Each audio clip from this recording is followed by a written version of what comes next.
네, 매주 월요일 이 시간은 성장 가능성이 높은 섹터에 대해서 도움 말씀 들어봅니다. 오늘 이 시간 유니스토리 자산운용의 손정우 매니저 나오셨습니다. 어서 오세요. 안녕하십니까. 네, 오늘은 어떤 업종, 어떤 섹터 가지고 오셨어요? 네. 이번 주는 해상 풍력에 대해서 준비했습니다. 내일 미국 중간선거가 있잖아요. 네, 미국 중간선거를 앞두고 신재생 업종에 대해서 조정이 나타나고 있습니다. 중간선거에서 공화당의 승리 가능성이 높아지면서 투자자들은 이 IRA 법안에 대해서 미칠 악영향에 대해서 우려하고 있는데요. 개인적으로는 이 부분이 주가에 반영이 되어 있다고 보고 있고, 신재생 업종 중에서 현재 가장 불확실성이 높고 그러면서도 가장 성장성이 부각될 수 있는 해상풍력에 이번 기회에 저가 매수를 할 수 있는 기회로 판단해서 말씀드리려고 합니다. 맞아요. 이번 주에 시청자 여러분들이 아마 가장 궁금해하는 섹터가 2차 전지 혹은 말씀하신 것처럼 풍력이라든지 태양광과 같은 신재생 에너지일 텐데 중간 선거가 이 IRA에 미치는 법안이 제한적일 것이다. 이렇게 말씀을 하신 이유는 구체적으로 어디에 있나요? 네. 대부분 투자자들은 이 미국의 신재생 정책이 바이든이나 민주당의 정책이라고 생각을 하시는 것 같습니다. 네. 사실은 미국의 과거 신재생 정책과 현재 글로벌 신재생 정책의 트렌드를 비교해서 생각을 해본다면 사실 이 부분은 지나친 우려라고 할 수 있는데요. 먼저 신재생 관련 세액 공제는 1992년에 공화당 당시 부시 대통령 때 처음 도입이 되었습니다. 풍력 보조금인 PTC 생산 세액 공제는 정당의 차이 없이 매년 연장되어 왔고요. 오바마 정권 말기 때 5년 세액 공제 입법화가 되었는데요. 다음 트럼프 대통령 때 아시겠지만 파리 기후 협약을 탈퇴를 했지만 미국 자체적으로는 공화당은 반대 입법을 하지 않았습니다. 따라서 이러한 신재생 정책은 현재 미국만의 정책이 아니고 글로벌 탄소 중립을 위해서는 특히 풍력과 같은 신재생 정책은 당연히 정해진 미래라고 볼 수가 있고, 이번에 공화당이 상하원을 다 차지한다고 하더라도 IRA 법안 자체의 기본 골자를 흔들지는 않을 것이라고 판단을 해서 중간 선거 결과에 관계없이 이번 기회에 조정을 받게 된다면 좋은 매수 기회로 보고 있습니다. 네, 그렇군요. 그러니까 뭐 미국의 이 정당 간의 싸움이 아니라 세계적인 에너지 패러다임의 추세 변화 과정에 있는 것이기 때문에 여전히 유망하게 볼 수 있겠다라고 말씀해 주셨는데 신재생 가운데서도 해상 풍력을 특별히 주목하시는 이유는 또 어디 있어요? 네, 이번 주에 해상 풍력을 특별히 준비한 이유는 4가지 이유로 정리를 해볼 수가 있는데요. 먼저 앞서 설명드렸던 대로 IRA 법안 우려에 대해서 가장 주가가 부진했었던 섹터였고요. 두 번째는 글로벌 해상 풍력이 최근에 목표가 상향 추세되고 있는 상황이고, 세 번째는 풍력 산업 발전 방향이 발전 효율과 대형화에 있는데 이것은 해상 풍력의 성장을 의미를 합니다. 마지막으로 국내 기업의 글로벌 경쟁력이 높은 분야가 해상 풍력입니다. 네, 글로벌 해상 풍력 목표가 상향 추세라고 했는데 어느 정도나 상향이 조정이 되고 있는 건가요? 네. 먼저 글로벌 해상 풍력 프로젝트의 추이를 한번 살펴본다고 하면 2021년 5월 기준으로 가동 중인 상태가 32.9기가와트, 건설 중인 상태가 23.4기가와트이고 건설 대기 중인 상태가 86.9기가와트이고요. 그리고 계획 단계가 164.6기가와트로 대략 한 308기가와트였습니다. 이게 22년 5월 기준으로는 총 369기가와트로 성장을 하게 됐는데요. 가동 중인 상태가 50.6기가와트로 크게 늘어난 부분 는 작년에 건설 중인 게 건설이 완료되면서 가동이 시작되는 부분일 것이고요. 그리고 특히 주목할 부분은 계획 중인 게 50기가와트가 늘어났는데 시점이 22년 5월입니다. 즉 유럽의 리파워 EU 정책이나 미국의 IRA 법안이 통과되기 전의 시점이라는 점을 주목한다면 내년에는 이 수치가 더욱 가파르게 늘어날 전망이고요. 국가별로 해상풍력 설치 추이를 잠시 살펴보시면 2020년은 한 해 동안 전 세계 5.5기가와트의 해상풍력이 설치가 되었는데 이 중에서 중국이 2.2기가와트를 차지를 했고요. 21년에는 중국에서만 한 해 무려 13.8기가와트가 설치가 되면서 전 세계적으로 매우 폭증을 했습니다. 하지만 국가별로 이런 해상풍력 누적 추이를 그래프로 살펴보면 2020년과 2021년은 중국의 해상풍력 설치량이 매우 높았지만 중국을 제외하고 보더라도 전 세계적으로는 해상풍력 설치량이 증가하고 있는 추세이고 특히 건설 중인 해상풍력의 경우에는 매우 큰 폭으로 성장하고 있음을 알 수 있기 때문에 올해 기점으로 중국을 제외하더라도 글로벌 해상풍력의 성장성이 부각될 수 있는 시점이라고 판단할 수가 있을 것이고요. 그래프를 좀 살펴보면 좋을 것 같은데요. 그래프도 준비를 하셨던데. 네, 중국을 제외하고 보면은 2020년에 3.3기가와트, 네. 21년에 3.6기가와트로 당장 설치량은 크게 늘진 않겠지만은 예, 건설 중인 풍력이 크게 많이 늘어날 것이고요. 네. 국가별로 해상 풍력 누적 설치 수입니다. 누적이기 때문에 중국의 경우에는 2020년과 2021년에 큰 폭으로 성장을 했고 어마어마했네요. 그 외에 시장을 주도하고 있는 국가가 영국, 독일, 네덜란드, 벨기에, 덴마크 순서로 유럽 국가들이 있습니다. 이들 국가들을 제외하고 최근에 보면 해상 풍력 설치가 다른 국가들로 확산되고 있다라고 네. 보실 수가 있고 특히 미국이 크게 성장을 하고 있습니다. 다음 국가별로 해상풍력 목표가 상향되고 있다라고 말씀을 드렸는데요. 지난 주말입니다. 독일이 기존 목표에서 10기가와트를 상향을 했고 올해 들어서만 벨기에, 덴마크, 독일, 아일랜드, 네덜란드, 한국, 대만과 같은 국가들이 목표를 일제히 상향했습니다. 이외뿐만 아니라 다른 국가들도 순차적으로 목표를 상향할 것으로 보이고요.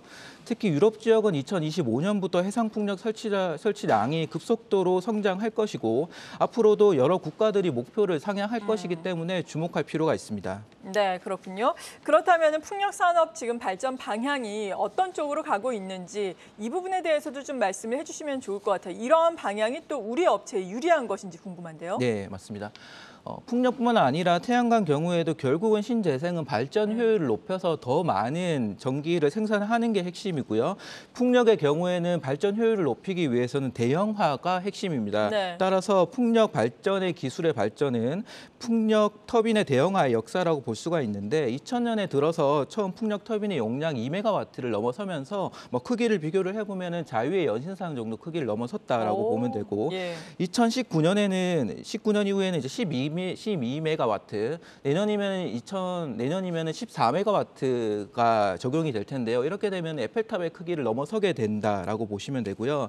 즉 풍력 에너지는 날개 길이의 제곱에 비례하고 풍속의 세제곱에 비례합니다. 즉 육지에서 멀리 지을수록 유리해지거든요. 따라서 이런 터빈 용량의 크기가 커질수록 확인을 하실 부분이 허브의 높이가 높아지고 로터의 직경, 길이가 길어진다는 네. 것을 의미를 하는데요.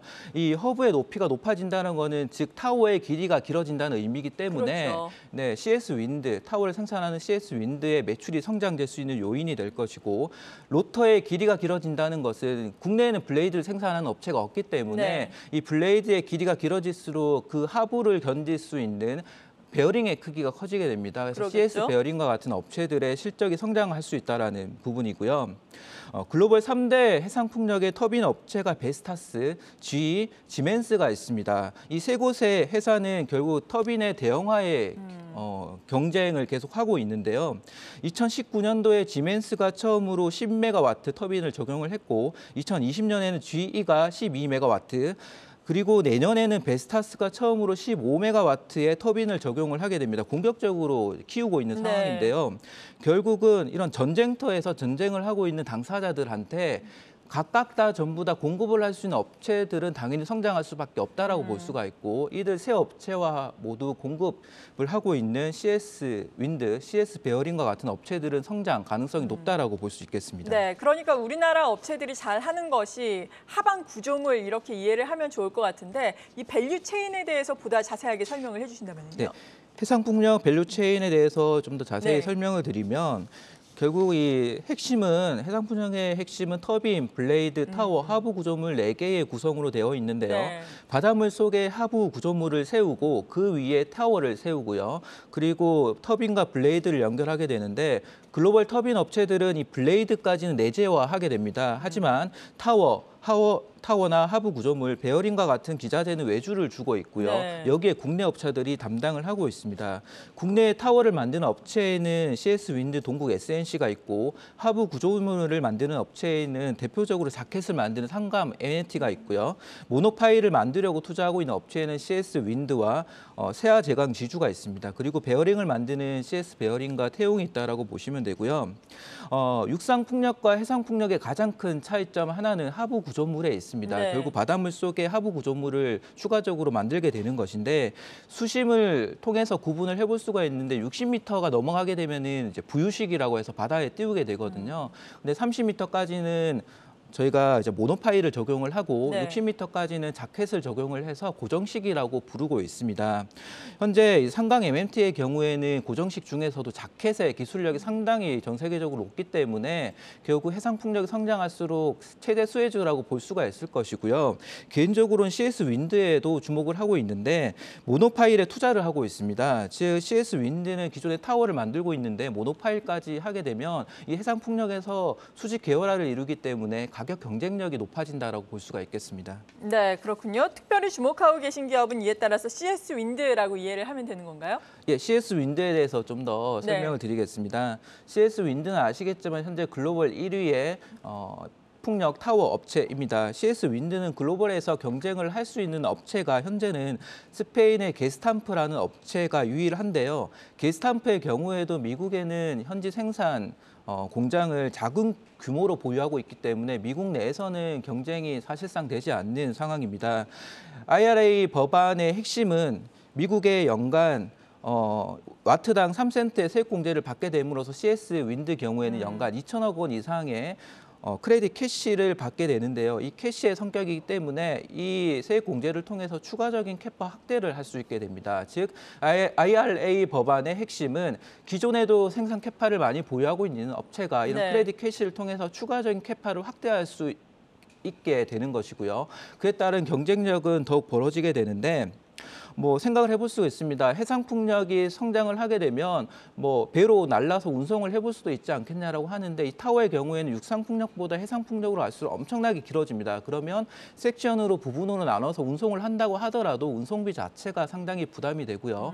글로벌 터빈 업체들은 운송비를 자체적으로 부담을 하고 있습니다. 따라서 운송비가 많이 들수록 불리해지기 때문에 미국 현지 공장에서 생산을 하는 것을 원하고 있고 현재는 이 미국에서 베스타스, GE, 지멘스에 모두 공급을 할 수 있는 업체는 생산 캐파를 보유하고 있는 업체는 CS 윈드가 유일하기 때문에 주목을 할 필요가 있고 CS 윈드의 실적을 체크해 보면 결국은 생산 캐파 확대에 따라서 매출액이 안정적으로 성장을 할 수밖에 없는 구조입니다. 개인적으로 올해 매출액은 1조 6천억 원 이상 예상이 되고 2025년이 되면 3조 8천억 정도로 급성장을 하기 때문에 지금부터 장기적으로 보시면은 풍력, 특히 해상 풍력에서 매우 중요한 업체가 될 것 같습니다. 네, CS 윈드에 대해서 자세하게 또 도움 말씀 들어봤습니다. 유니스토리 자산운용의 손정우 매니저였습니다. 고맙습니다. 감사합니다.